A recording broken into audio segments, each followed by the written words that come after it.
In this video, we are going to discuss about one problem on signal flow graph. The question is obtain the transfer function of the given signal flow graph SFG using Mason's gain formula. So this is a question. So here you can see RF is my input response and the diagram they have given, right? G2, G4, G6 and the arrow marks and all it's given, and CS represent the output response.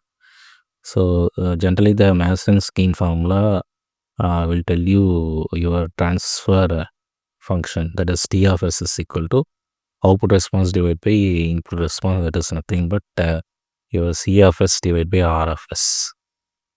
Okay, so the first step is to find the forward path. So the forward path is from RS to C of S. Okay, so you can see so I have drawn in the pink sketch, right? So it starts from RFS and it goes to G2, G4, G6 and CFS. So I am going to represent P of 1 is equal to G2, G4 and G6. In similar way, okay, um, uh, the maroon line, I'm going to take that one as P2. P2 is nothing but G3, G5, G6. Okay, so it start from the input and it ended at the output, right? So P2 is equal to G3, G5 and G6, and P3 I'm going to take it in a green line. It is nothing but G2, G1 and G7. Okay, next P4. So there is a mistake in the diagram. I'm going to change it as G8. So that is in P1 also I'm going to change it as G8. Okay, since I have two G6 values. Okay, next to P4. So P4 is nothing but it starts from G3, G3, G6 and G8. Okay, next to P5. So P5 is start from, okay.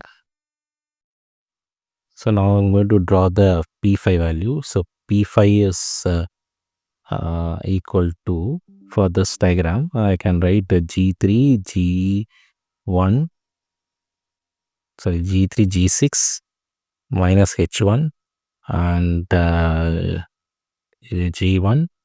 G7. Okay.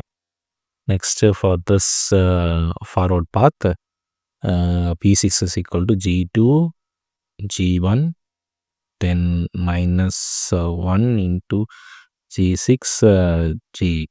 Okay, so these are my 6 forward path. So the next step is to find the individual loop. So the individual loop means it start from the one node and it has to end at the same node. So you can see the arrow mark. Okay, it's forming a loop. So it is something but G4 into minus H1. So I am going to write L1 is equal to minus G4 into H1. In similar way, at the bottom, you can see it is nothing but it is not G3, it is G5. Okay, so it is minus G5. Next one, L3 is equal to for this loop, it is nothing but G1, G6 and H1. Okay, so totally there are 3 individual loops are there. So if you want to add, you can add it. Next step is step 3 to find the two non-touching individual loop. Okay, so here you can see the L1 and L2 are the two non-touching loop. So I'm going to write a L12 is equal to, so I'm going to multiply these two values, so I'll get G5, G4 and H1. So it is a multiplication of minus G4 into H1 into minus G5. Okay. Next step 4 is from the part of the graph which doesn't touch the forward path and its corresponding gain. So you can see the P1 for this path. You can see this L2 is not touching. So I'm going to write del 1 is equal to 1 minus of that individual loop value of the second loop, that is nothing but minus G5. Okay, so it is nothing but 1 plus G5. In similar way, I can write P2. So P2 is this forward path, and you can see the first loop is not touching. So I can write del 2 is equal to 1 minus of that value, individual value of L1, individual loop value of L1. So 1 plus G4 into H1 is your value. So similarly, if you see the P3 values, P4, P5 and P6, and all the loops, individual loops are touching that one. Okay, so I'm going to stop this one. Next step is the final step. So I'm going to find the transfer function using the Masson gain formula. So T of S is equal to C of S divided by R of S. That is equal to 1. So the denominator first I'm going to write 1 minus sum of the individual loop plus sum of the two non-individual non-touching loop minus sum of the three non-touching loop. So you can write like that. Okay, so you have to write P1 into del 1 plus P2 into del 2 plus P3 into del 3 plus P4 into del 4 plus P5 into del 6 plus P6 into del 6. So here the del 6 value is equal to 1 because that is so all the this P6 is touching all the individual loop. So I'm going to write del 6 is equal to 1. Now I'm going to substitute the P1 value. P1 value is G2, G4, G8, and del 1 value is 1 plus G5.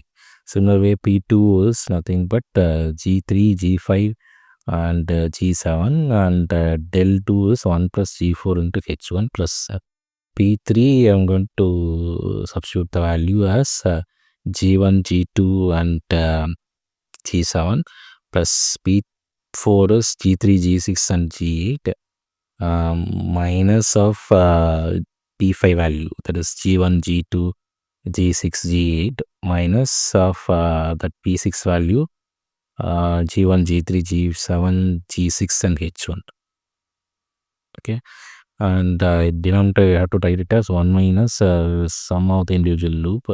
So that is nothing but 1 minus minus of G4 H1 minus G5 minus G1 G6 H1 plus the sum of the two non-touching loop, that is G4 G5 and H1.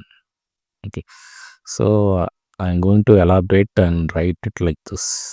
Okay, so if I want to multiply the 1 plus del 1 value with G2, G4, G8 also, you can do it. Okay, so better you can leave it like this, and the denominator I am going to multiply that 1 minus of minus value. So solving you will get this answer. Okay, so I hope this video is useful for you. So if you have any doubt, you can tell me in that comment section. Okay.